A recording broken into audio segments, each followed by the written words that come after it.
Magandang umaga po sa lahat at muli po tayong maglilingkod sa Panginoon sa pagpapahayag ng kanyang banal na salita. Alam niyo po mga kapatid, lahat po ng tao, maging ikaw man ay Kristiyano o nasa grace believer, nakakaranas po ng problema. Problema sa buhay, problema sa pamilya, sa lahat-lahat na. Kaya nga po ang ating gagawin lang, wag tayo bibitaw sa Panginoon. At kung ano yung ating ginagawa na pagsisilbi sa Panginoon, wag nating papaapektuhan dahil sa problema natin sa buhay. Kailangan tuloy-tuloy. Kahit na may problema ka, sige pa lang. Sige na sige, maglingkod tayo sa Diyos.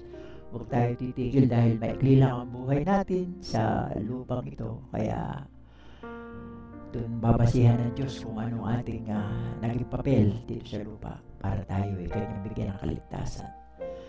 So, ang ating pong topic ngayon ito, Word of Salvation from Paul's Epistle. Ang ating pong verse ay 1 Corinthians 15, 1-4. Ito po, yan ang ginawa kong thumbnail.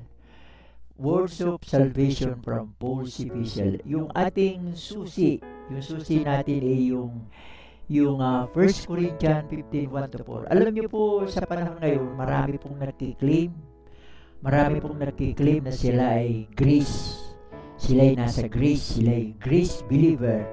Pero, tanungin niyo sila kung niyayakap ba ninyo yung ebanghelyo ni Pablo? Sila lahok-lahok kahit na yung Synoptic Gospel, yung Mark, Luke, and John, Matthew, niyayakap din nila. Yun learnings lang po. Yun magagamit natin dito sa ating buhay, dito sa lupa. Pero yung pagbabasihan ng Panginoon kung gano'n tayo katapat doon sa binigay niyang instruction kay Pablo, na sinulat naman ni Pablo sa atin kung gaano tayo katapat doon, kung gaano natin yung pinangahawakan, kung gaano natin yung niyayakap at ginagawa sandigan sa buhay. Yun po ang pinaka-importante. Meron nga pong mga sasabihin na natin na nasa grace believer, pero ito lamang po, sa 1 Corinthians 15, 1-4, alam na nila yung rightly dividing, tumitigil na sila dyan, tinutuldukan na nila ito. Itong 1 Corinthians 15, 1-4, dapat po magpatuloy sila sa pagbabasa ng salita ng Diyos. Romans 10:17. Diyan po lumalago yung ating pananampalataya. Huwag po kayong papatalo sa kabisihan ng buhay. Huwag kayong papatalo doon sa marami akong ginagawa, ganito, marami akong problema, nakakalimutan nyo na magbasa ng salita ng Diyos.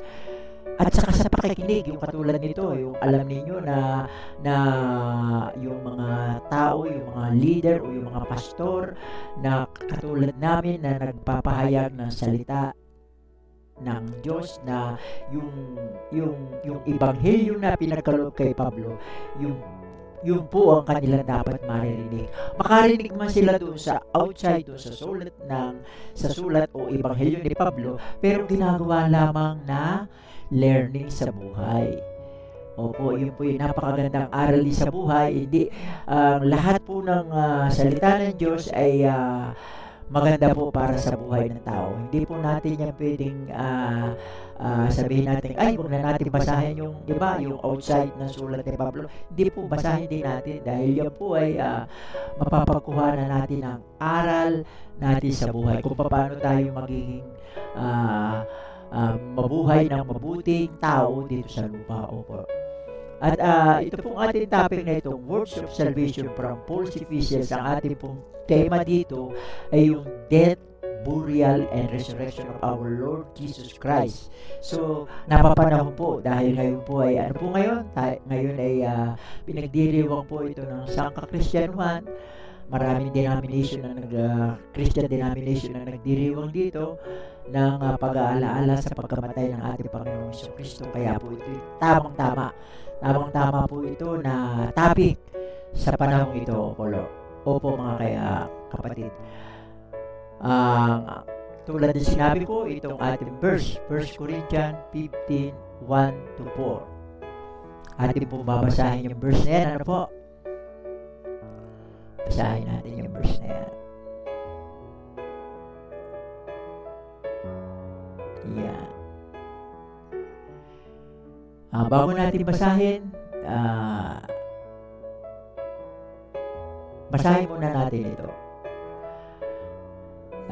Tayo mga grace believer ay laging sinasabit ang mga talatang 1 Corinthians 15, 1-4 at pagkatapos ay sasabihin natin na tayo ay ligtas na. Ngunit karamihan sa atin ay hindi alam ang tunay na kahulugan nito. Dapat nating bigyan diin na tayo ay may natatanging papel na gagampanan sa buhay, bago at pagkatapos ng ating pananampalataya sa ating nabuhay at umakyat sa langit na ating Panginoong Jesucristo. Mula Genesis hanggang Revelation, maiintindihan mo lamang dito sa sulat ni Pablo at makikita ang mga salitang kaligtasan, words of salvation. Yan po yung ating topic.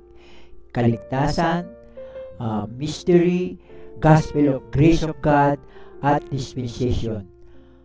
At hindi napapansin ito ng ibang mananampalataya. So, yan po ang katotohanan. Na marami nagkiklaim na sila ay nasa grace, pero hindi nila naunawaan kung bakit sila nasa grace. So, yan po. Tayo po ay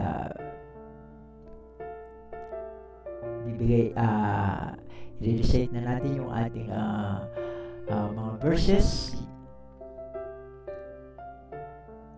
Ito po yung ating mga verses tulad na sinabi ko sa inyo kanina. Yan po.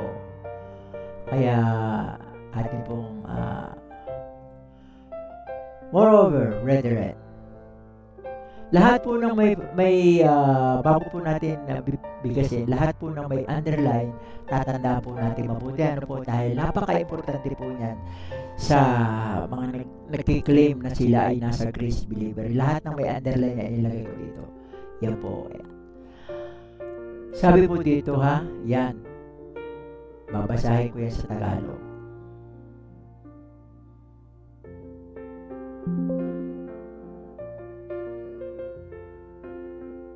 Yan.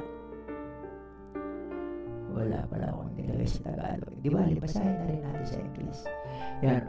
Moreover, 1 Corinthians 15, 1-4. Moreover, brethren, I declare unto you the gospel which I preach unto you, which also ye have received, and wherein you stand. You stand. Kung saan ay inyong tinitindigan. By which you are saved, if you keep in memory what I preach unto you, unless you have believed in vain. Pag hindi nyo ito kinip sa inyong puso, hindi nyo ito pinanghawakan, baliwala po ito. Ang inyong paniniwala ay magiging baliwala. O, kinikilip mo nga na ikaw ay grace believer, dispensationalist, rightly divider, pero kung hindi mo ito kinikip sa sarili mo, baliwala din, mawawala. Yan ang sinasabi. Hindi ako nagsasalita, kundi yung salita ng Diyos ang nagsasalita. For I delivered unto you first of all that which I also received. Tinanggap muna ito ni Pablo bago niya ibinigay sa atin. How that Christ died for our sins according to the Scriptures, and that He was buried.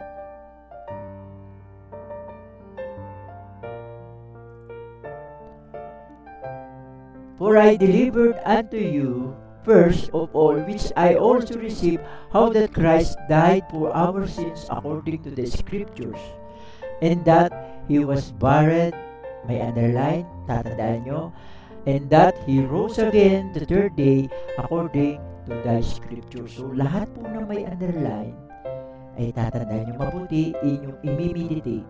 Sige po, tayo po yung manalangin. O aming Diyos, maraming salamat po, Panginoon, sa inyo pong ibinigay sa aming biyaya, kalakasan, buhay sa araw na ito. Yes, Lord God, lahat ng mga mananampalataya, Panginoon, at naniniwala sa biyaya ng Diyos, sa grace, ay pagpalain niyo po sa araw na ito, Panginoon. At yung pong mga nagkikilim na sila grace pero hindi pa nila naunawaan kung bakit sila nasa grace, Lord, pagkalooban niyo po sila ng katalinuhan, wisdom, protection, guidance. Lord, pasimulan niyo po ang kanilang buhay, Panginoon. Turuan niyo po sila kung paano nila maunawaan kung bakit sila nasa grace. Yes, Lord God, sapagkat napakainam po na mapaniwala na ikay nasa grace sapagkat kasama ka sa katubusang pagkukup na gagawin ng Diyos sa kanyang pagdating sa rapture, Lord. Salamat po sa buhay na pinagkaloob niyo po sa bawat isa. Pagkalooban niyo po kami ng pangunawa na maunawaan ng lahat ng mga tagapakinig, pati na po ako, lahat ng mga tagapakinig na maunawaan nila kung ano ang ibig sabihin ng iyong pagliligtas, ng iyong salvation, Lord God. Kaya sa iyong mensahe ito, Panginoon, ito po yung inyong palaguin sa mga karinig sa bawat isa. Pagpalain niyo rin po makakapanood ng video ito. Yes, Lord God. I-bless niyo po sila. Salamat po. Ito po ang aming dalangin sa pangalan ni Jesus. Lahat ng magsabi ng Amen, Amen, Amen.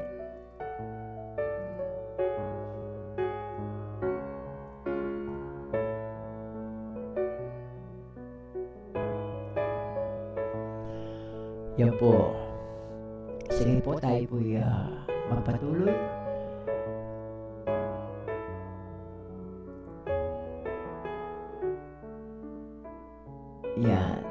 Yan po yung pagkamatay ng ating Panginoong Jesus, kung nabibigyan po natin ng paliwanag kung saan po yan po yung pinagdiriwang ngayon ng maraming mga sangka-Kristyanuhan dito sa mundo.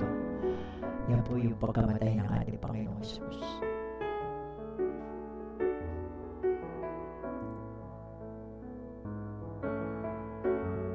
Death of Jesus.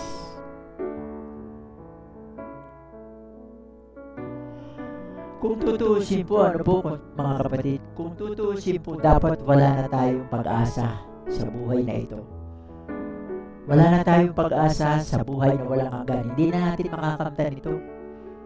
Pero dahil sa ating, alam niyo kung bakit? Dahil sa ating mga kasalanan, ibinigay tayo sa kamatayan dahil sa ating mga ginawang kasalanan. Wala po magsasabi na, ako'y perfect, ako'y mabuting tao, ako'y walang kasalanan. Wala po, sapagkat sinasabi po sa banal na kasulatan, lahat ay nagkasala. Walang sino bang hindi nagkasala. At naging kaaway nga tayo ng Diyos dahil sa ating mga kasalanan.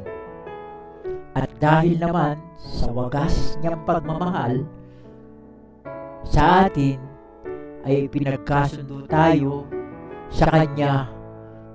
Diyos din ang nagkasundo sa Diyos.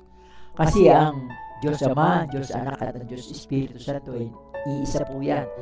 Pinagkasundo tayo ng Diyos sa Kanya sa pamamagitan ng kamatayan ng Kanyang anak. Yan po ang napakagandang balita na yan po yung ating topic, words of salvation. Yung pagkamatay ng ating Panginoong Jesucristo, yun po ang dahilan kung bakit tayo ay na-reconciled sa ating Amang nasa langit. Kasi mahirap po tayong ma-reconcile sa Ama sa langit dahil po ng ang Ama ay banal at ang tao ay makasalanan. Hindi po pwedeng pagsamahin. So, gumawa siya ng paraan. Ang Kanyang anak ay ibinigay sa atin, namatay sa krus, para yun ang maging dahilan para tayo maging mabuti sa kabila ng ating mga kasalanan. Hindi na yung makikita ng Diyos, at ang makikita sa atin ay ang Panginoong Jesucristo. Siya ay sumaatin at tayo ay sumakanya. Ito ang pinakamaganda balita. Kaya hindi po natin dapat sasabihin, tanggapin mo ang Panginoong Jesucristo bilang iyong tagapagligtas at Diyos ng iyong buhay. Hindi po ganun, dahil paano mo siya matatanggap? Hindi mo nga alam kung bakit ka maliligtas. Papaniwalaan mo yung kanyang ginawa sa krus. Yan po ang pinakamaganda. Papaniwalaan nyo yung kanyang ginawa sa krus. Dahil kung hindi nyo papaniwalaan yung kanyang ginawa sa krus, paano nyo siya matatanggap? Nagpapatanggap ba sa iyo yung Diyos? Yan ang kalimitang ginagawang sistema o method ng pagpapalapit sa Panginoon. Pero ang pinakabuod po ay yung paniwalaan. Dapat paniwalaan mo. Paniwalaan mo kung ano ang ginawa ng ating Panginoong Jesucristo, kung ano ang dahilan nito para sa iyong buhay. Yun ang bubulay-bulayin mo bago mo tanggapin. Hindi siya magpapatanggap sa iyo hanggat hindi mo ito naiintindihan. Paano? Wala yung susi. Paano ka makakapasok sa pinto kung hindi mo hawak yung susi? So, yan ha. Yan. Ito mga verse dyan. Papatunayan natin dito sa binasa ko na yan ang mga verse. Sabi dito sa Romans 3:25, sabi dito, na siyang inilagay ng Diyos upang maging pampalubag-loob sa pamamagitan ng pananampalataya sa kanyang dugo, upang ipahayag ang kanyang katuwiran sa pagpapatawad ng mga kasalanan nakaraan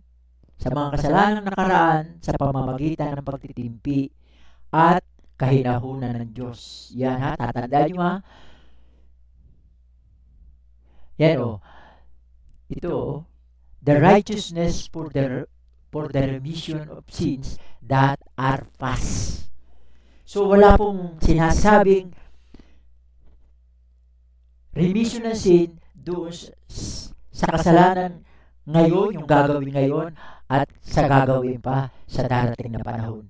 Ang sinasabi po, napakaliwanag, sa sinabi po sa banal na kasulatan ay yung to declare His righteousness for the remission of sins that are past. That are past. Past tense po yun. Yung nagawa natin sa nakaraan. Kaya po gagawa ulit tayo ng isang napakagandang topic. Yung pong faith before and after the cross. After we have learned what Christ done on the cross. Yung po gagawin natin. Before and after. Kasi wala tayong ginawa sa paniniwala natin. Automatic yan. Silyado tayo ng banal na espiritu, tuturuan tayo. Pero pagkatapos noon, meron papagawa sa atin ng Panginoon. Kaya kung tutuusin po, ito po, kung tutuusin ha, yan. Kung tutuusin po, ito po. Yan ito sabi dito, law plus equals faith and works. Time pass yan. Tapos sa grace daw, equals faith and nothing. So, ito po ay sa akin medyo gray word ito sa akin Mahirap po ito yes, before. Nothing talaga, nothing. Pero after you have faith doon sa ginawa ni Kristo sa krus, meron tayong gagawin, mga kapatid. Kaya yan surpresa muna. Meron po tayong topic na ganyan. Inyo po yung antabayanan at yan po yung ating gagawin topic. Ibibigay ko rin po yan sa inyo. Yan Tapos sabi niya doon sa 4:25, na ibinigay sa kamatayan, tayo daw ibinigay sa kamatayan dahil sa ating mga pagsuway at muling binuhay upang tayo'y ariing ganap. Tayo mga predestinated. Upang tayo ariing ganap. Yan, meron din tayong topic na yan. Baka yung pong topic ng predestination at saka yung before and after your faith, baka pagsamahin ko na. Para hindi masyado mahaba. Ipapaliwanag ko sa maikling topic. Tapos doon sa Romans 5:10, sabi po dito, sapagkat kung noong ngang tayo'y mga kaaway pa, ay pinagkasundo tayo sa Diyos sa pamamagitan ng kamatayan ng kanyang anak, lalo ngayong naipagkasundo na, ay maliligtas tayo sa pamamagitan ng kanyang buhay. So lalo na raw ngayon. Kaya patuloy tayo, magpatuloy lang tayo sa pag-unawa ng salita ng Diyos. Kung ito man ay binabasa mo o kung ito man ay pinapakinggan mo sa mga katulad naming nagsasalita. Patuloy tayo, huwag tayong liliban. Yan ang ating tungkulin, kaya nga tayo narito sa lupa eh. Kaya nga ginawa ang Bible para unawain ng tao. Hindi yan para display lamang sa eskaparate, sa mga saan mo lalagyan. Pag minsan dinidisplay lamang yan eh. Hindi yan binabasa. So, nakakapanghinayang. Bumibili kayo ng Bible tapos hindi nyo naman inuunawa kung ano yung naroon. At saka kung babasahin yung Bible, dapat alam yung iwasto. Yung para sa Israel at para sa inyo. Yun ang yung titingnan. Yan o. Yan.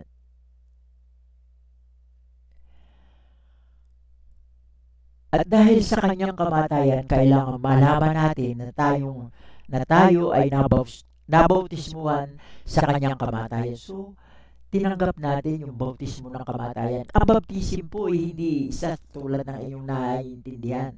Yung ibang mga denomination, ang naiintindihan lang nila, ang binyag, ay tubig. Yung patutuluan ng konti tubig sa ulo, yun namang ibang mga denomination, ilulubog, yun namang iba, naguhugas, iba-iba ang pamamaraan sa tubig. Hindi po.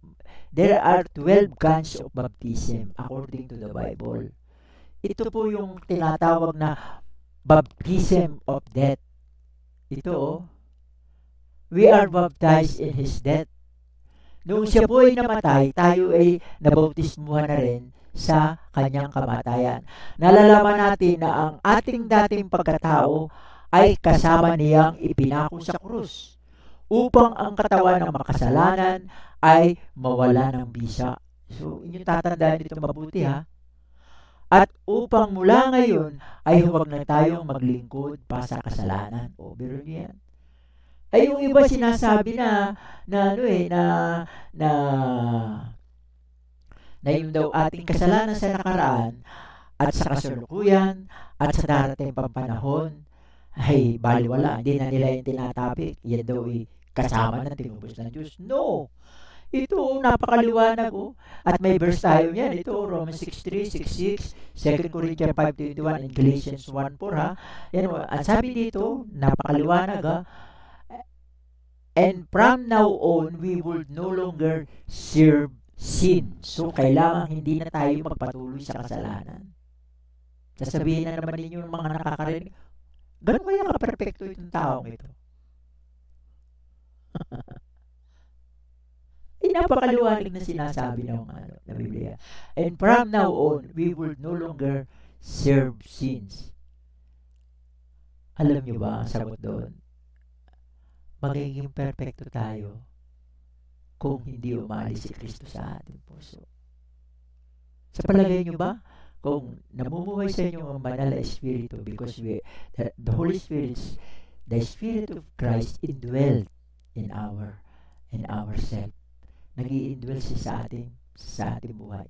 Sa palagay nyo ba kung kayo ay gumagawa ng kasalanan, lalo na kung premeditate yung paggawa nyo ng kasalanan, sa palagay nyo ba nariyan, kayo makakasagot sa inyong sarili?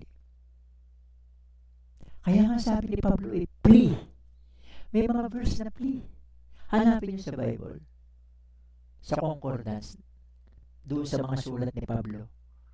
Plea. 2 beses niyang sinabi. Plea.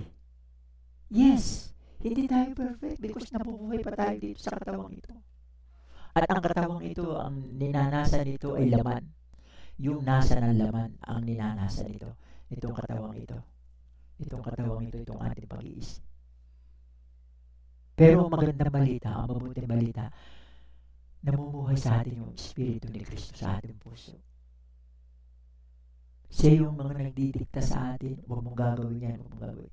Meron nga ako nakausap na isang pastor Kasi talagang totoo yan na we are still in the flesh kasi magagalit tayo Meron din pa rin tayo na kahit ang Panginoong Kristo naman nagagalit Nagalit siya noong ginawa niyang tindahan yung doon bago doon sa palaspas pinagsisipa niya yung mga lamesa doon, yung mga nagtitinda doon sa templo. Nagalit ang Panginoon. Ganun din tayo katulad, may nakausap ako isang pastor, sabi ng isang pastor, paano pastor kung halimbawa nagdadrive ka, kasi ako nagdadrive din ako ngayon ako hatid sundo ng aking mga apo. Talagang hatid sundo, kaya medyo doon sa fellowship ko sa ibang mga pastor na ginagawa ko dati noon, absence na ako ngayon dahil meron akong oras sa pagsundo. Ngayon, pag minsan nakakat ka, biglang galit ka, sasabihan mo yung driver na bakit ginawa mo yan sa akin? Kinakat mo ako. Ang atin lang pag-aaralan doon, dahil tayo nasa grace, nasa sa atin ang Panginoon Kristo, mahinahon dapat tayo. I-disiplina natin sarili na mahinahon tayo. Mahinahon, huwag natin kakalimutan yung na tayo maging mahinahon. At kung tayo biglang nagalit, kasi sa biglang iglap by seconds, marami tayong nakakalimutan May mas-masan tayo. Kasi nananahan sa atin yung Espiritu ni Kristo. At kapag siya ay sumaway at hindi nyo pinakinggan, doon nawawala. Kaya nga sabi sa Ephesians 4:30, do not grieve the Holy Spirit. Huwag natin pagdadalamatiin ang banal na Espiritu ng Diyos sa ating puso. Kasi yung sinasabi banal na Espiritu ng Diyos at yung Espiritu ni Kristo, iisa yan. Don't grieve the Holy Spirit of God. Ephesians 4:30 po yan. So, ganun lang po. Matuto tayong lumakad sa kanyang Espiritu. Yun po ang pinakamainam. Dito natin mapapagtanto na maaaring kaya ibinigay ng Diyos ang grace sa tao ay upang masunod ang kanyang prinsipyo, ang righteousness. Kasi mayroon pong prinsipyo ang Diyos Ama Ang prinsipyo ng Diyos Ama ay yung righteousness. Kailangan tayo maging righteous. Tayo hindi righteous, kaya binigay niya ang kanyang anak sa atin sa salimutan para ito'y mamatay sa krus. Para mabura yung ating kasalanan sa kanya. Tapos, pagkatapos noon, ihahanda naman tayo sa paggawa ng mabuti ng Diyos. Ngayon, kapag hindi mo naramdaman na ikaw ay gumagawa ng mabuti, ikaw ay patuloy sa panluloko, ay ibang usapan na po yan. Mag-isip-isip ka, kapatid. Explain natin baka sabihin nyo yung righteousness na sinasabi ko kanina wala sa sulat ni Pablo. Ito explain natin doon sa Romans 8:4. Ano sabi sa Romans 8:4? That the righteousness of the law might be fulfilled in us who walk not after the flesh but after the Spirit. So, paano daw natin mapupulpil yung batas? Kasi yung iba hindi na iniintindi yung batas. Sabi nila, wala na tayo sa batas. Yes, we are not in the law.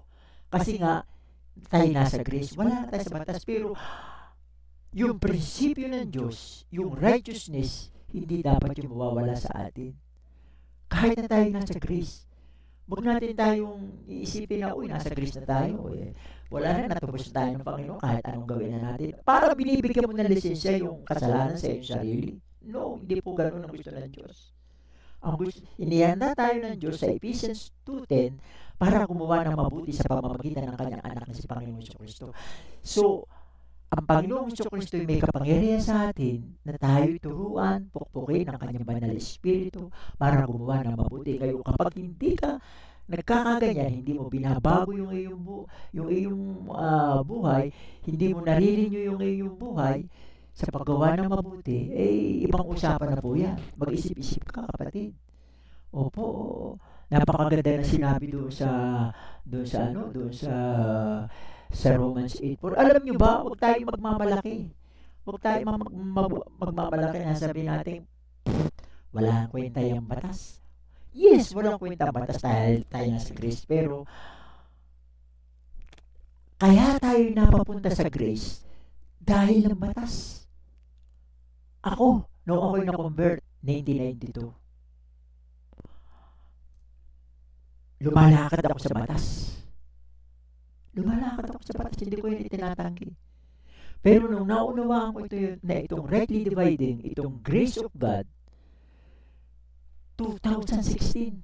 So, inyong computin, 92 at saka 16. 32 years. Teka, ngayon 2016. Di 16, tapos 92 plus 8. Yes, tama. 32 years bago ko naunawaan ito.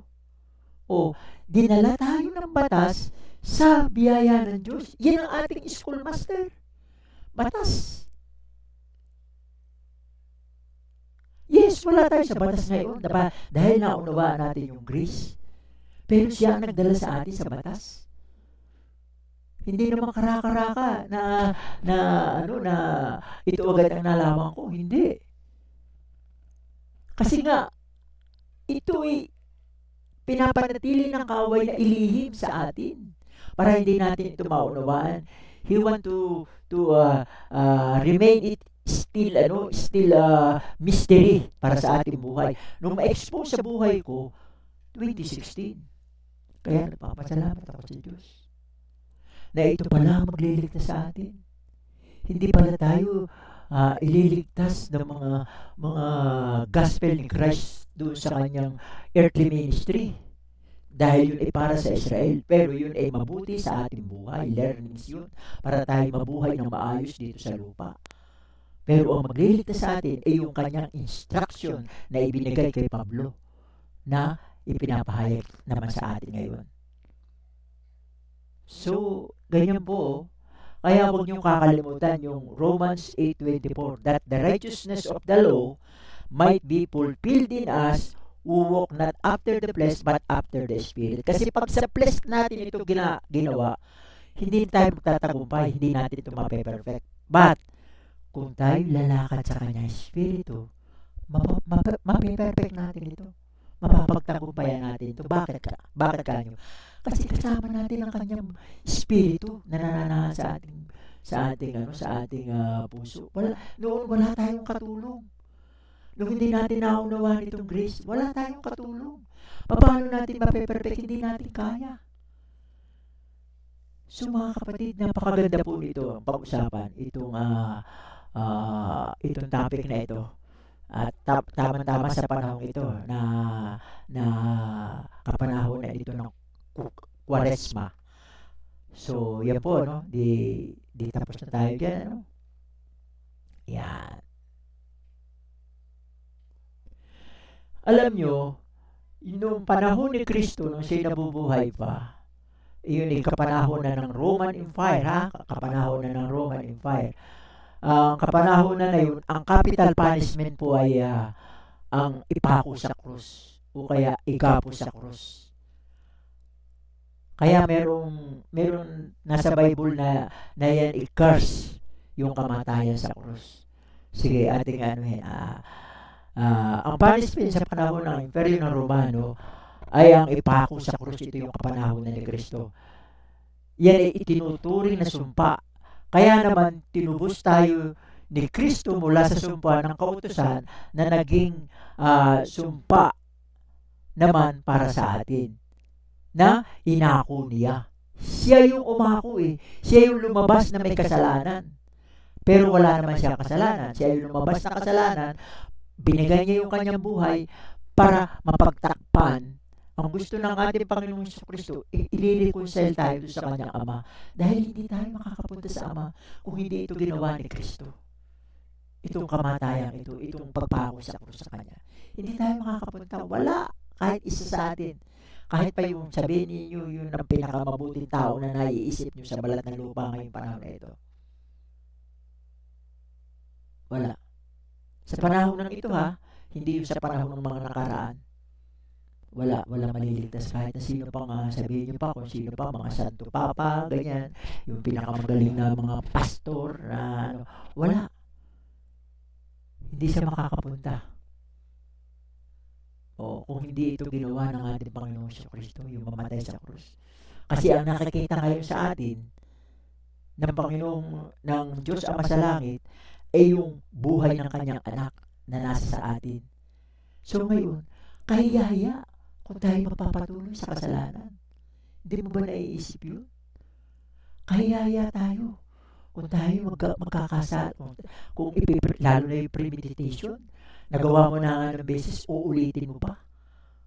Halos umiiyak na yung mga kapatid mo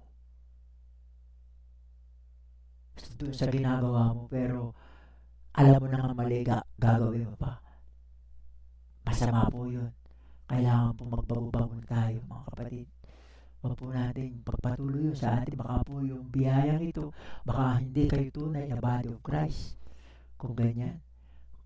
Baka yung magawa mo na isang beses at napalahalahanan ka na ng Espiritu ni Kristo, hindi mo na inulit, humingi ka ng tawad sa pinagawan mo, ano yun? Ang Diyos ay mapagpatawad. Pero kung multiple na ginagawa mo, ibang usapan na po yun. Yan. Kaya naman, tinubos tayo ni Kristo mula sa sumpa ng kautusan na naging sumpa para sa atin na inako niya. Katubusan sa kanyang dugo na kapatawaran sa ating mga kasalanan ayon sa kayamanan ng kanyang biyaya. Pero yan, no? Dahil sa grace. Kaya naman, tayong mga tinubos ay pinagtagubilin yan. Binigyan ng bilin. Tinagubilinan tayo niya na lumakad ayon sa pag-ibig, tulad ng pag-ibig niya sa atin na ibinigay ang kanyang sarili para sa atin bilang handog at alay sa Diyos upang maging samyo ng masarap na amoy. Ibig sabihin nito ay maging mabuti tayong nilalang. Yan po. To become good children of God. Galatians 3:13, Ephesians 1:7, at saka Ephesians 5:2. Sabi doon sa Galatians 3:13, tinubos tayo ni Kristo mula sa sumpa ng kautusan ng siya'y naging sumpa para sa atin, sapagkat nasusulat, sumpain ang bawat binitay sa punong kahoy. Ito yung nakalagay sa verse Galatians 3:13. Kaya pala susumpain yung lahat ng bibitay sa krus. Kaya sinumpa ang Panginoon sa Kristo. Alam niyo ba kung sino mga sumumpa kay Panginoon sa Kristo? Tayo ba? Hindi. Yung mga taong sumisigaw noon. Sumisigaw kay Pilato na ano yun? Death on the cross. Na bigyan siya ng kamatayan sa krus. Ang dami. Alam niyo ba yung nangyari doon sa Linggo de Palaspas? Yung Linggo de Palaspas, yung mga nagdala ng palaspas na ngayon ay pinagdiriwang ng mga Katoliko, yung mga palaspas. Nirerespeto ko po yung mga Katoliko. Ano po? Yung mga palaspas na yan po ay parang aala-alay yung ginawa noong Linggo de Ramos. Kumbaga, yung kapanahon na namin, ang tawag ng inay, yung aking kasing namatay na aking ina, yan ay napakapalasim ba, yan ay naghahanda ng mga yung palaspas at yan ay pinabibindisyonan sa pare, tapos nilalagay sa likod ng pintuan at hanggang sa matuyo na kapag kumikulog at kumikidlat, yan ay kumukuha siya ng kapiraso, tinudurog, tapos inaapo yan para umusok, yun daw iligtas sa kulog at kidlat. Sabi nila hindi ako nagsabi, sabi nila. So, yung lahat ng mga taong yun, noong Palm Sunday na yan, yung mga nagsisigawang, Hosana, Hosana, Hosana. Yung pinupuri ang Panginoon sa Kristo noong nakasakay sa dangke. Alam niyo yung istorya ng dangke. Nakasakay siya nung pumasok doon sa city, doon papunta sa templo. nagsisigawan sila dahil alam niya na itong taong ito ay naghihimala, maraming pinagaling, kaya nagsisigawan sila. Pero pagdating nung isang linggo lang ang pagitan, yung mga nagsisigaw na yun, sila din yung sumigaw na ipako sa krus, ipako siya sa krus, ipako siya sa krus. Yun ang sinasabi ko. Kaya meron tayong verse na Galatians 3:13. Yan o. Sumpain ang bawat binitay sa punong kahoy. Hindi ko alam eh. Hindi natin alam kung bakit ganun yung pumasok doon sa isipan ng mga taong yun. Na kahit si Pilato naghugas ng kamay dahil wala siyang makitang kasalanan. Inako niya yung ating kasalanan eh. Walang makita si Pilato na kasalanan. Talagang pinag-aralan niya mabuti. Nagkameron siya ng cross-examination doon sa buhay ni Kristo. Maraming tanong, kumbaga sa paglilitis, marami siyang tanong at pinagpatuloy pa nga niya ng kabukasan eh, bago siya nahatulan. Kinausap pa nga kung napanood niyo yung pelikula, yung Passion of Christ on the Cross. Kung napanood niyo yun, kinausap siya eh, ito sa pagsasadula ito, pero yung mga gumawa ng pelikula yun, nag-research yun eh. Alam natin, nag-research yun kung paano nila bubuhayin yung istorya doon sa pelikula yun. Kinausap siya ng kanyang asawa, yung asawa ni Pilato. Parang pinapakiusapan, pero nung kabukasan, wala siyang magawa dahil nagsisigawan ng mga tao. Kasi kung hahatulan niya na absulto siya, kung i-dismiss niya yung kaso ni Christ noon, maaaring mananagot siya doon sa mga tao. Ang dami mga tao nagsisigawan. Kasi noon nung panahon ng Roman Empire, parang nasusunod kung ano yung gusto ng tao eh. So, nabitay siya. Doon sa Ephesians 1:7, sabi dito, sa kanya'y meron tayong katubusan sa pamamagitan ng kanyang dugo na kapatawaran ng ating mga kasalanan ayon sa kayamanan ng kanyang biyaya. Sa Ephesians 5:2, ang sabi, at lumakad kayo sa pag-ibig gaya ng pag-ibig ni Kristo sa atin at ibinigay ang kanyang sarili para sa atin bilang handog at alay sa Diyos upang maging samyo ng masarap na amoy. So, kung ito'y nasa sa atin kung nakamta na natin itong sentensyang ito, nakamta na natin na tayo ay naabsulto doon sa ating kasalanan, kayaya sa Diyos kung magpapatuloy tayo sa kasalanan, mga kapatid.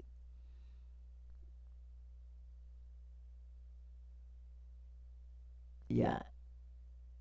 Burial of Jesus. Yan, Burial of Jesus. Ito yan. Makikita nyo dito sa picture na ito. Yan. Makikita nyo dito sa picture na ito. Yan siya'y inilibing. At yan ay pinatunayan ng banal na aklat. Sige. Yan.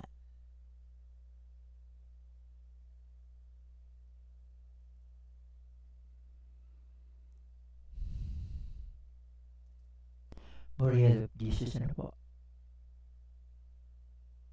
Yan. Bible proof that he was buried. Yan ang patunay na siya'y inilibing.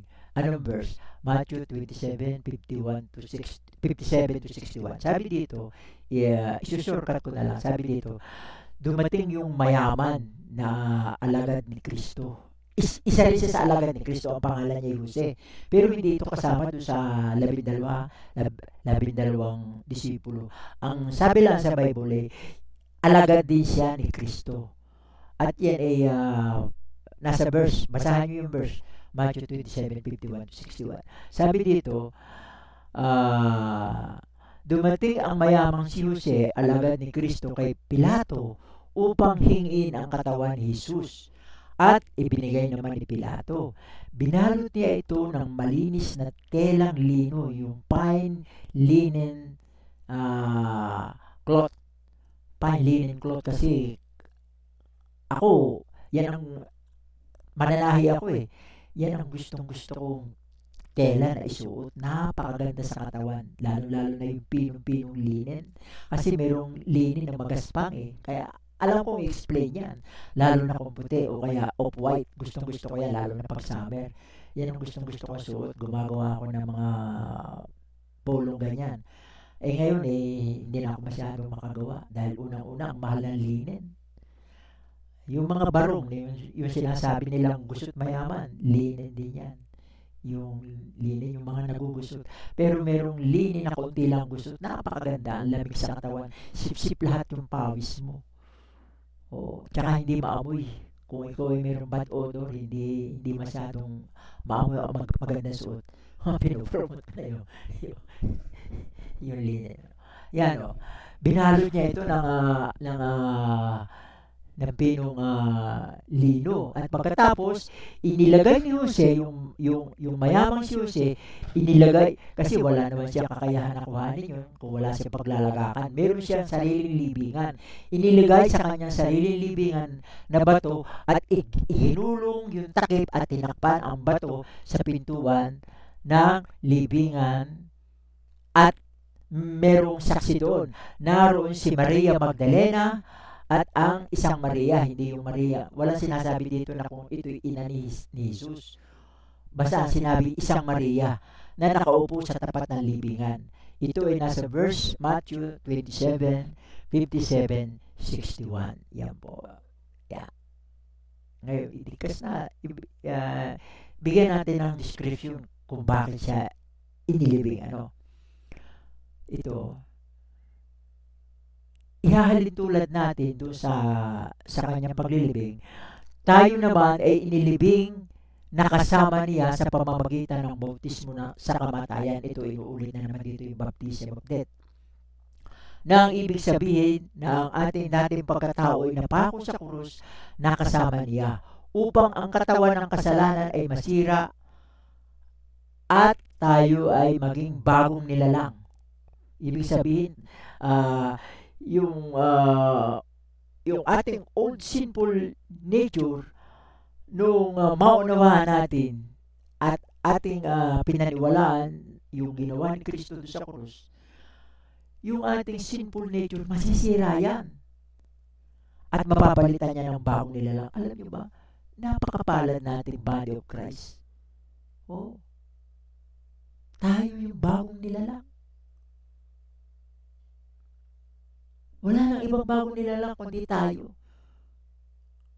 Biro niyo yan, yung titulong yan, magiging mahahawakan mo. Dahil sa sulat ni Pablo, dahil sa iyong pag-unawa at iyong pananampalataya kung ano yung ginawa ni Kristo sa krus, mahahawakan mo yung titulong yan. New creature. Napakaganda pong pakinggan. Pero yung mga iba, hindi nila pwedeng hawakan itong new creature kung hindi nila alam yung sulat ni Pablo. Yan ang pagkakaiba. Yung maraming nagkiklaim na sila nasa Greece pero hindi nila alam. Hindi nila alam kung paano yayakapin yung sulat ni Pablo. Yan ang pagkakaiba po, mga kapatid. Upang hindi na tayo maglingkod sa kasalanan, pero yan, sisirain ng Diyos yung ating lumang pagkatao, papalitan ng bagong pagkatao, at katulong natin yung Espiritu ni Kristo para anong mangyari? Para hindi na tayo makapaglingkod sa kasalanan. Pero yan.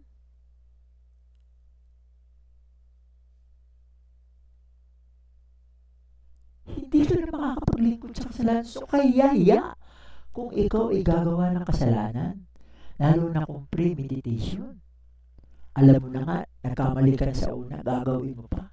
Uulitin mo pa.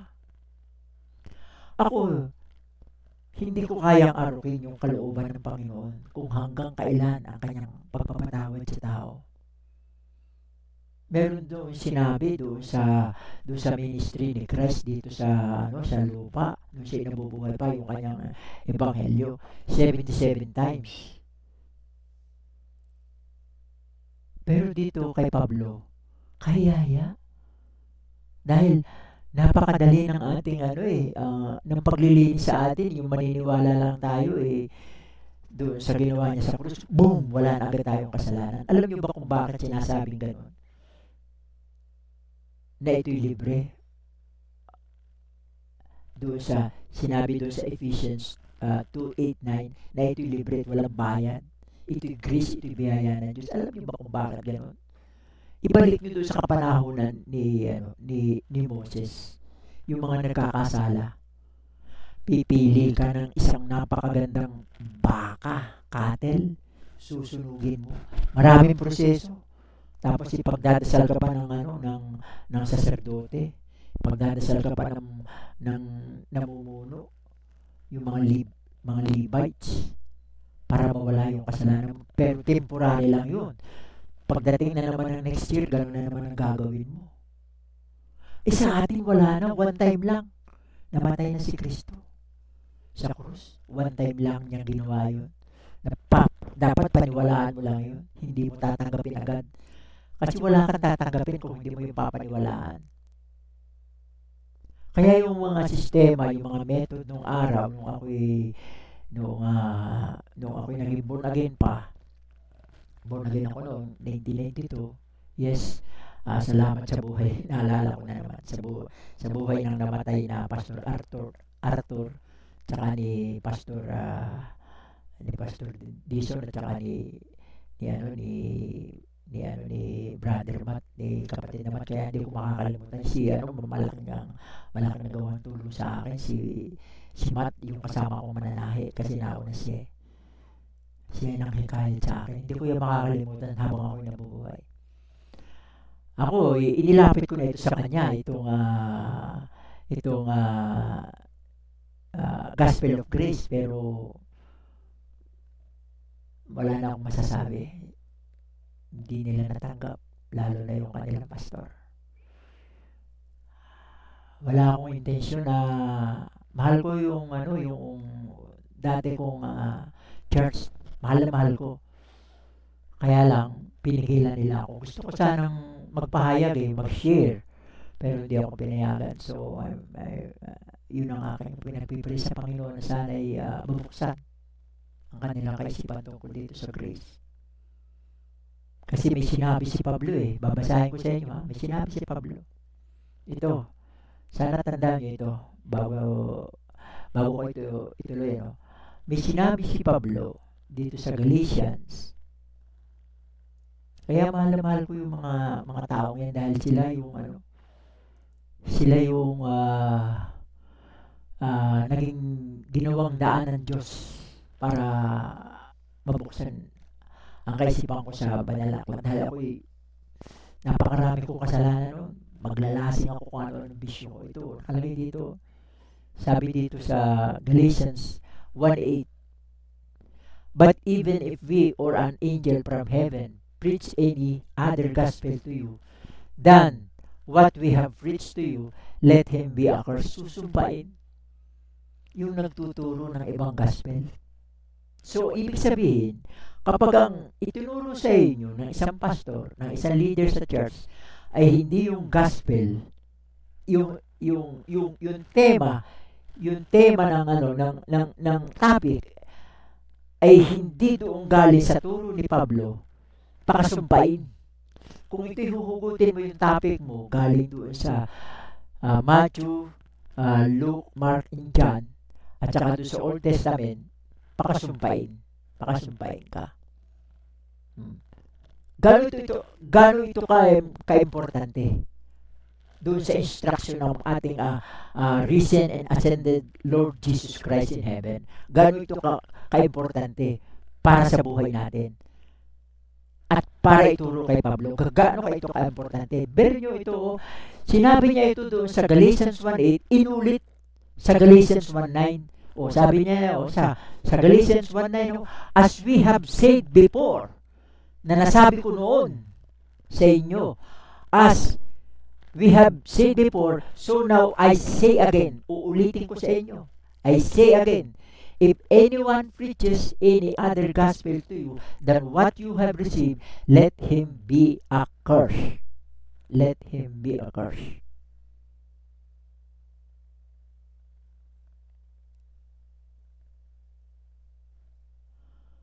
Kaya po napaka-importante niyan, mga kapatid. Susumpain. Mahal ko yung aking mga kapatid na yan. Bakit ko mahal? Diyan nagsimula ang aking pag-ibig sa Diyos. Sa kanilang mga paghihirap. Pupuntahan nila ako sa bahay, nagiinom ako. May kainuman ako. Itatago ko yung alak. Bago-bago pa nila ako tinuturuan. Kaya kay Brother Matt, magpagaling ka kapatid at kasama ka sa panalangin ko. Lahat kayong naririyan. Hindi ko nasasabihin kung anong church. Lahat kayong naririyan sa simbahan yan. Mahal ko kayo. At tatandaan nyo, yung itinuturo nyo, school master lang yan. Dapat ipanalangin nyo na dalhin kayo sa grace. Kasi kung hindi kayo dadali sa grace, ayon sa salita ng Diyos, hindi kayo makakasama sa rapture. Yes, opo. So, yan o. Nang ilibing kayong kasama niya sa bautismo, kayo rin ay muling binuhay na kasama niya sa pamamagitan ng pananampalataya sa gawa ng Diyos na muling bumuhay sa Kanya mula sa mga patay. Romans 6:4, 6:6, Colossians 2:12, basahin natin ng madali. Sabi doon sa 6:4, kaya tayo ay inilibing na kasama niya sa pamamagitan ng bautismo ng kamatayan, na kung paano si Kristo ay binangon mula sa mga patay sa pamamagitan ng kaluwalhatian ng Ama, ay gayon din naman tayo ay dapat lumakad sa panibagong buhay. Sa 6:6, sa Romans 6:6, nalalaman ito ng ating dating pagkatao ay napako sa krus na kasama niya upang ang katawan ng kasalanan ay masira, upang hindi na tayo maglingkod sa kasalanan. Tama po yun, para hindi na tayo maglingkod sa kasalanan. Sa Colossians 2:12, kaya nang kayo'y inilibing na kasama niya sa bautismo, na do'y muling binuhay na kasama niya sa pamamagitan ng pananampalataya sa gawa ng Diyos na bumuhay sa Kanya mula sa mga patay. Yan. Ano ba ang benepisyo nito? Yan. Ano ba ang benepisyo nito? Ano ang benepisyo nito? Ang sino man na nakay Kristo, siya ay bagong nilalang. Yan ang benepisyo. Yun ang ini-explain ko kanina. Mapalad kayo mahawakan yung titulo na bagong nilalang. Tayo bagong nilalang. Ayon sa Espiritu. Bagong nilalang. Meron tayong bagong Espiritu na namumuhay dito sa dati nating laman ng pagkatao. May bago na tayong Espiritu. Noong 1992 hanggang 2016, mahina yung aking Espiritu na yun. Kasi hindi ko katulong yung Espiritu ni Kristo. Pero ngayon naunawaan ko na, katulong ko na yung Espiritu ni Kristo sa paggawa ng mabuti. Yan. Mga lumang pagkatao ay lumipas na, at ang lahat ng mga bagay ay naging bago, at inyong iwaksi ang tungkol sa dating pag-uugali na dating pagkatao na masama ayon sa mapanlinlang na pita. Mangagsibihis kayo ng bagong pagkatao na binago sa kaalaman ayon sa larawan ng lumalang sa Kanya. Binago tayo Binago yung ating kaisipan ayon doon sa wangis ng lumalang sa ating bagong pagkatao. So, ganun ang ating image. Di ba, noong nag-usap-usap yung tatlong persona, natatandaan nyo sa Genesis, kung di ako nagkakamali sa chapter 2, sabi niya, lalangin natin ang tao ayon sa ating wangis. Noon perfect po yung tao. Nung nilalang nila si Adam, perfect ang pagkatao. Kasi una niyang nilalang si Adam kaya masasabi ko si Adam Kasi si Eve, kinuha lang sa kanyang tadyang sa kaliwang tadyang. Tapos hinipan, nabuhay, nagkameron ng buhay. Perfect siya, kawangis siya ng Diyos. Ang kanyang pag-iisip, Kawangis ng Diyos, walang bahid ng karumihan, walang bahid ng pagnanasa, walang bahid ng kasalanan ang pag-iisip ni Adan. Pero nung siya nang si Eva ay tinukso ng old serpent ni Satanas doon sa Garden of Eden, pumunta si Eva kay Adan, tinukso rin si Eva tinukso rin ni Eva si Adan. Yung perfect na nilalang tinukso. Kasi alamin ng serpent Kasi kung siya ang magsasabi, Espiritu, identify ni Adam yung Espiritu ng Diyos, identify niya kasi lagi niya nakakausap. Kaya kung magsasalita yung ibang Espiritu, alam niya, hindi yan ang sinabi ng Diyos. Pero ang nagsalita, nilinlang ng Espiritu nilinlang ng old serpent si Adam, ay si Eve. Si Eve ang nagsalita. Na meron siyang paniniwala dahil binigay siyang kapartner ng Diyos sa kanya kahit alam na ni Adan na yun ay masama, nagdalawang isip siya. Una tumanggi siya tumanggi. At kahit na ito wala doon sa trial doon sa sinabi sa buong Genesis, maaaring nung unang attempt ni Eve kay Adam na i-offer yung pinagbabawal na bunga ng punong kahoy ng good and evil, nung unang attempt niya, palagay ko tatanggihan yan kaya lang siguro natikman na ni Eve yung lasa nun, in-explain. Sinabi niya na, hindi naman ako namatay. Kasi sabi ng Diyos dun kahit hipuin yung yan, lalo na kung kakainin, ay mamamatay kayo. Ang hindi nila alam, ibang kamatayan yung ibibigay sa kanila. Nakatulad ng ibinibigay ngayon sa mga tao, yung kamatayan yung hindi nakakaunawa sa mga bilin, yung instruction ng risen Lord, ascended Lord Jesus Christ kay Pablo, ay ganito mangyayari. So, narahuyo. Hindi naman ako namatayanan. Bakit tayo tikman ito? Tinikman. Boom. Nung tinikman at dumating na Diyos, nagtago na sila. Nahiya na sila. Na dati naman silang hubad, pero naglagay na sila ng takip sa kanilang katawan. Kasi naunawaan na nila yung mabuti at masama. Yung masama, naunawaan na nila. Kasi noong una, ang naunawaan lang nila mabuti. Wala yung masama. Kaya nga, fruit of good, of knowledge and evil.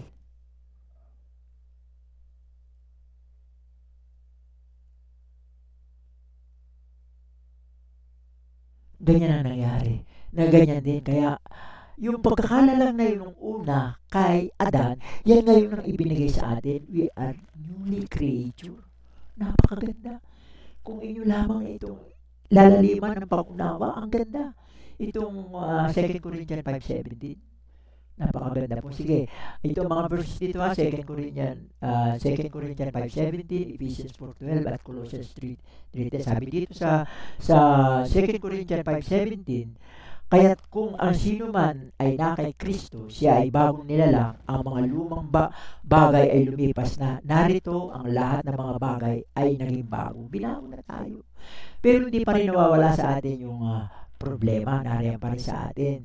Nai-stress pa rin tayo, nag-iisip pa rin, at minsan nagagalit. Pero yung ating pagkatao, binago na.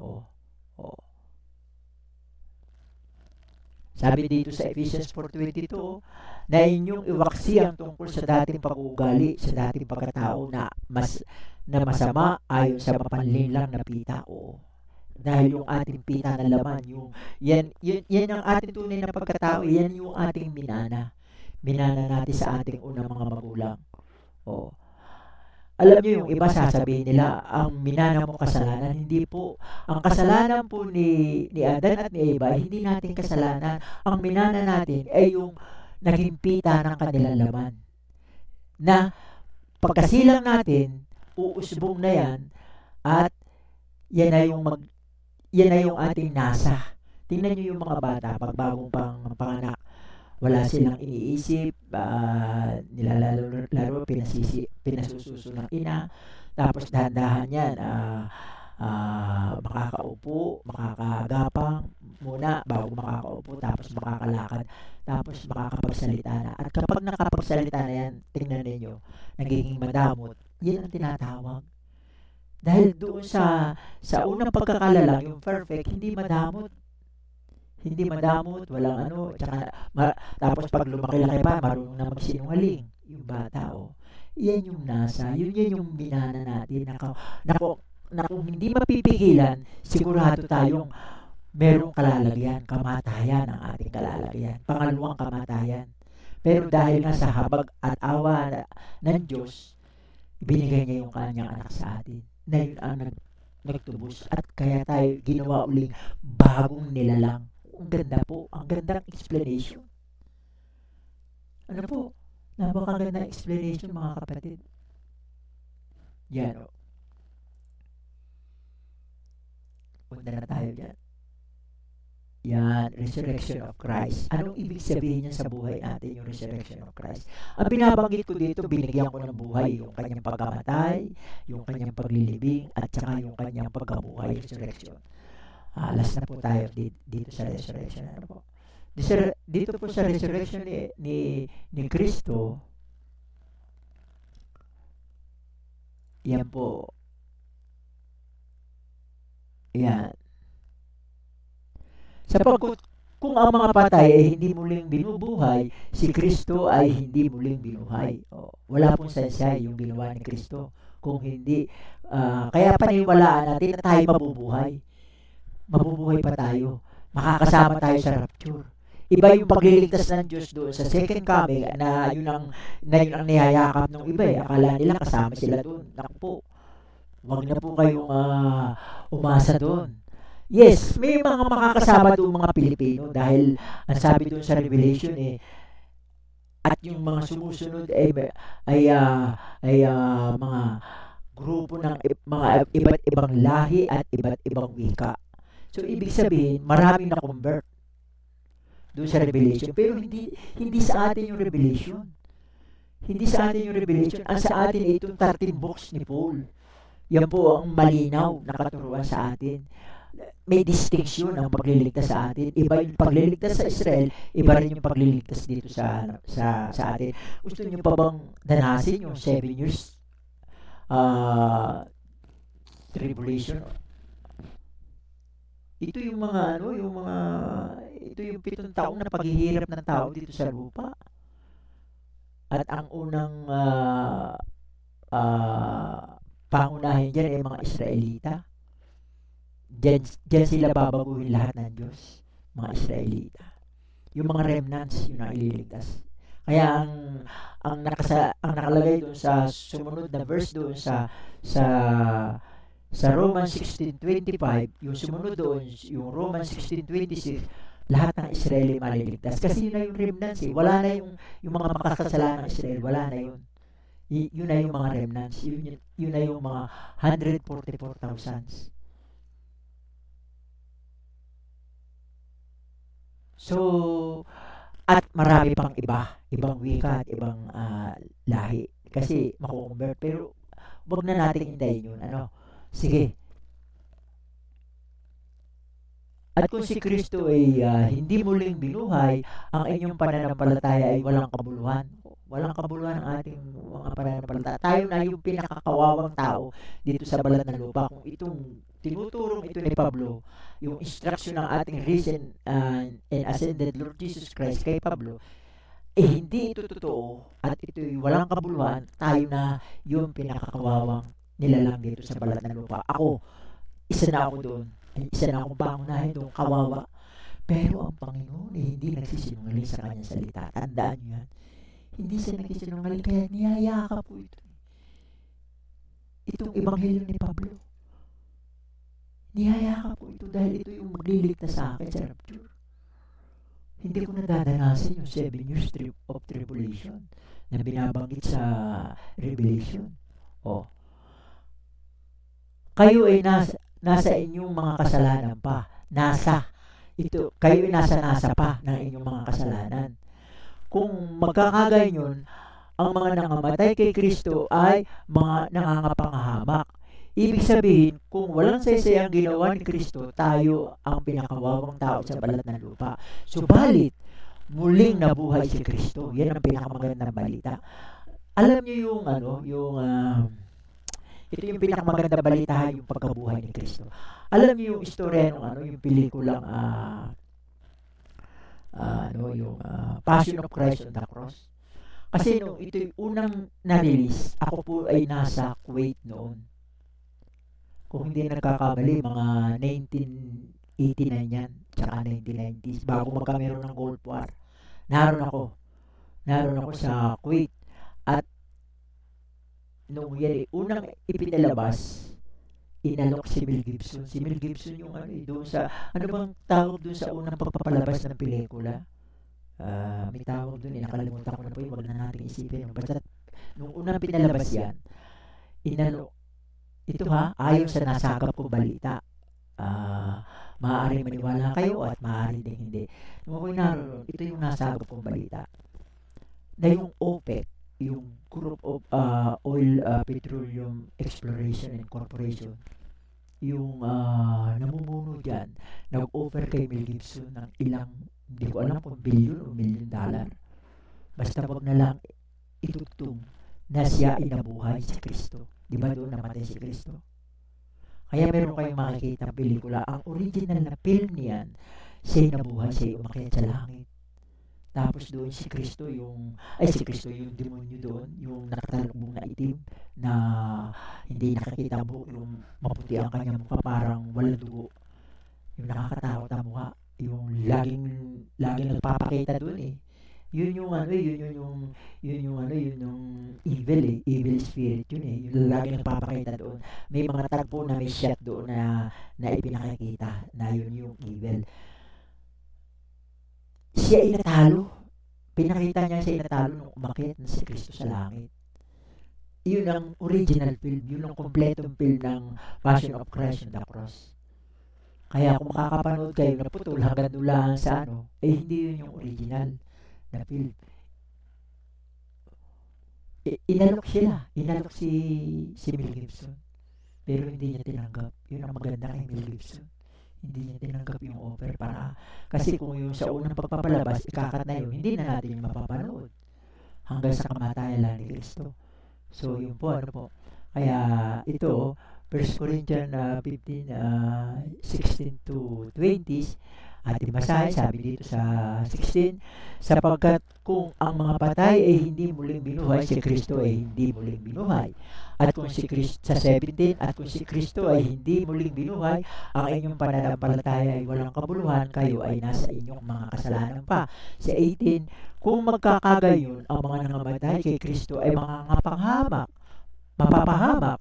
At sa 19, kung sa buhay na ito, lamang tayo may pag-asa kay Kristo, tayo na ang pinakakawawa sa lahat ng tao kung hindi siya namatay sa krus.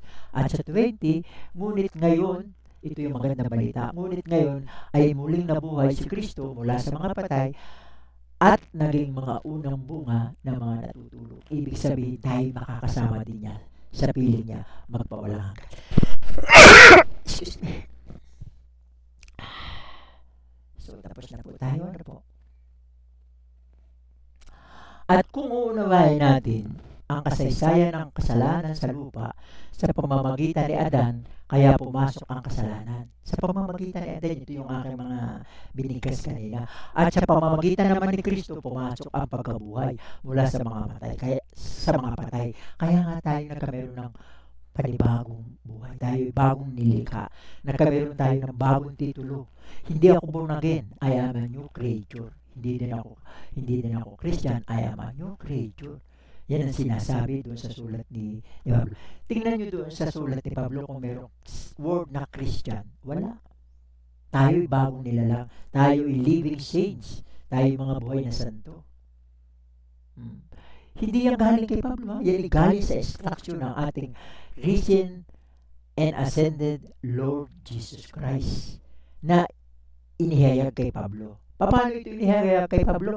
Kinuha si Pablo sa lupa, dinala doon sa third heaven. Hindi natin alam kung kasama ang katawan ni Kristo o yung spirit ni Pablo, o yung espiritu lang niya ang dinagit na kinuha, dinala doon sa third heaven, at doon ibinigay yung instruction. Kasi hindi na pwedeng bumalik si Kristo sa lupa dahil tapos na ang kanyang buhay, namatay na siya sa krus. Paano pa siya babalik? So gagawa siya ng paraan na mayroong taong magpapaliwanag ng kanyang gustong sabihin sa tao para maligtas, at yun ay ang taong si Apostol Pablo. Yan o. So, ano nga yung ating sasabihin?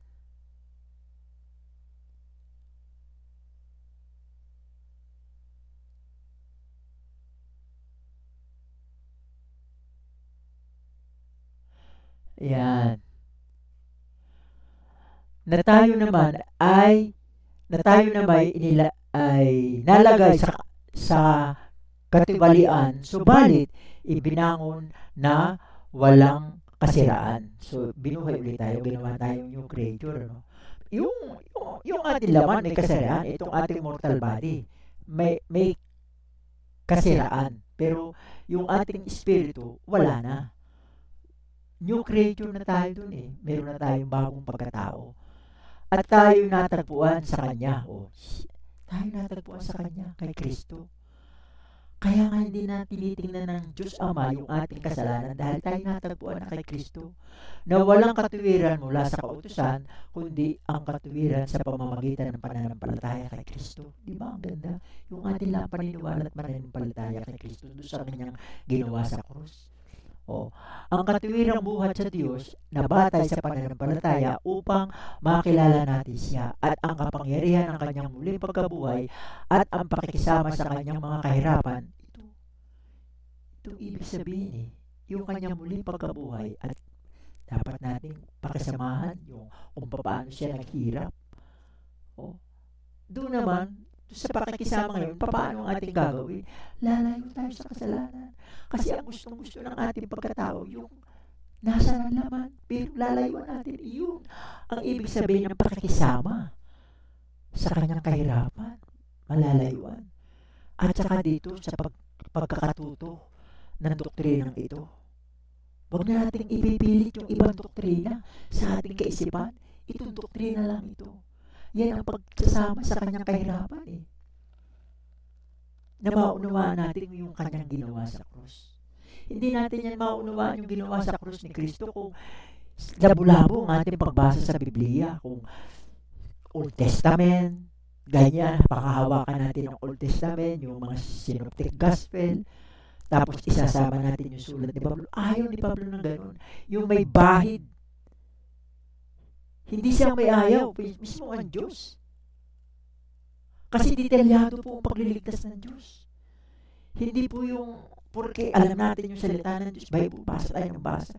Dapat alam natin iwasto. Detalyado po ang pagliligtas ng Diyos sa madaling salita.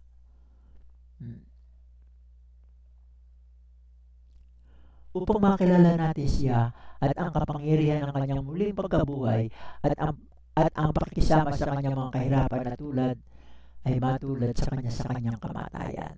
Anong sinasabi sa 1 Corinthians 15:42? Gayon din, ang muling pagkabuhay ng mga patay, ito inihasik sa kalwalatian, ito ay ibinangon sa kawalang kasiraan. Sa Philippians 3:9, at masusumpungan sa Kanya, kay Kristo, masusumpungan, na hindi nagtataglay ng aking sariling katuwiran na sa kautusan, kundi yaong sa pamamagitan ng pananampalataya kay Kristo, ang katuwiran ng Diyos ang katwiran na nasa Diyos sa pamamagitan ng pananampalataya. O, yung pananampalataya natin kay Kristo, yung sa kanyang ginawa sa krus, yun ang magpapabago sa atin. Paano? Sa paglakad sa kanyang espiritu. Kasi nga, natutuhan nga natin yung Corinthians 15:1-4. Pero hindi naman tayo lumalakad sa kanyang espiritu. Paano yan? May problema din. Kailangan mabago tayo. Kasi yung ating lumang pagkatao, kasama ng napako sa krus. Tapos nung tayo mamulat na, after na, doon sa ating pananampalataya, yan ilalagay natin sa ating topic. Pero ngayon, kaunti lang po yung sasabihin ko. Kasi meron tayong topic na ganyan eh. Yung before and after our faith in Jesus Christ. Pagkatapos po niyan, tayo ipiprepare ng Diyos Ama na lumakad sa kabutihan. Sa paanong paraan? Sa paglakad sa Espiritu ni Kristo. So, naiintindihan nyo na po, no? Doon naman sa Philippians 3:10, upang makilala ko siya at ang kapangyarihan sa kanyang pagkabuhay na maguli at ang pakikisama sa kanyang pagdurusa na naaayon sa kanyang kamatayan. Yan po. Yan. Tayo po nasa conclusion na. Ano po, mga kapatid? Anong oras na?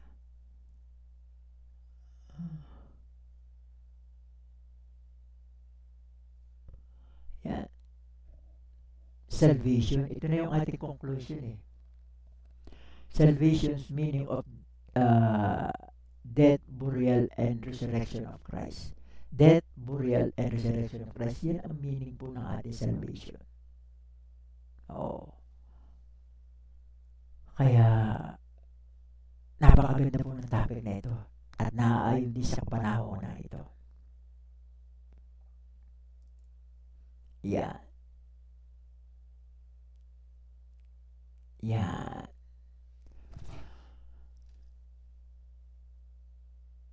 Ang kahulugan ng death, burial, and resurrection sa buhay natin ay ang sino man na sumasampalataya, naninindigan. Ito na yung una ko na sinasabi sa inyo na tandaan. Yung mga keep, ano ba yung sinabi? Yung matanda natin at ipamuhay. Keep. Ano yung una? Hindi. Huwag na natin yun kasi habala tayo. Ang kahulugan ng death, burial, and resurrection sa buhay sa atin ay ang sino man na sumasampalataya, naninindigan at pinanghahawakan. Keep pala. Yung isa keep. Stand. Yung isa stand. Yung una keep, yung isa stand. Yung naninindigan at pinanghahawakan. Ito na kaya namatay at muling nabuhay ang Panginoon ng ating Panginoon sa Kristo ay para sa katubusan natin mula sa kasalanan. At buhay at tayo naman ay gagawa din ng buhay na walang hanggan sa piling niya. Yan ang sinasabi sa 1 Corinthians 15:1-4. Ibinigay ng ating Panginoong Kristo ang kanyang buhay para masagip tayo sa tiyak na kamatayan. Ito yung sinatawag na spiritual death. Hindi yung kamatayan ngayon nga. Ibig sabihin, ay, hindi na pala tayo mamamatay. Hindi po, mamamatay pa rin tayo yung ating mortal body. Pero doon sa ikalawang kamatayan, hindi na po tayo mamamatay. Tayo bibigyan ng immortal body naman ng Panginoon doon. Ano po? Tayong lahat na naniniwala tayong lahat na naniniwala ay kanyang kukupkupin at ihahanda naman ng Diyos para gumawa ng mabuti. Ito na yung sinasabi ko, Ephesians 2:10. Ayon sa paglakad sa kanyang espiritu, sa Galatians 5:16. Nasaan yun? Wala yata dito yung Galatians 5. Ay, ito. Hindi ko nalagyan ng highlights. Galatians 5:16. Tunay na prinsipyo ng Diyos. Ito yung tunay na prinsipyo ng Diyos Kaya nga niya ginawa yung dispensation. Kaya nga nagkameron ng dispensation of grace ay maunawaan natin yung before and after our faith. Tayo gagawa din ng mabuti. Wala, sabi ng iba, without works. Yes, without work, noong before. Pero pagkatapos, kasi bakit? Sige nga, tanungin ko kayo, bakit tayo gagawa ng mabuti? Dahil tayo ay meron pang freedom of choice eh. Oh, kahit na tayo, sabihin natin nasa grace, meron pa rin tayong choice. Pwede pa rin tayo magkamali. Gagawa pa rin tayo ng pagkakamali. Makakagawa. Kasi pwede nating iwaksi yung mga yung mga bulong ng Espiritu ni Kristo. Huwag mong gawin yan. Pero gusto natin gawin. Gagawin pa rin natin. Tulad yung sinasabi ko kanina, yung example ko kanina. Nagawa mo na ng una na niloko mo yung iyong kapwa. Tapos alam mong mali. Ngayon, sabi ng Espiritu ng Panginoon Kristo sa iyo, binubulong, huwag mong gawin yan. Nagawa mo na nga ng una. Humingi ka na nga ng kapatawaran sa akin. Tapos gagawin mo pa. Tapos ginawa mo pa. Meron tayong freedom to choice pa. Sapagkat may kilala akong ganyan ng mga tao. Yes, ako. Nadadapa rin ako. Pero pag ako'y nahimasmasan, oops, mali yun. Yun ang itinuturo ng banal na Espiritu ni Kristo. Ay, bakit ko pa gagawin? Kailangan madisiplina tayo.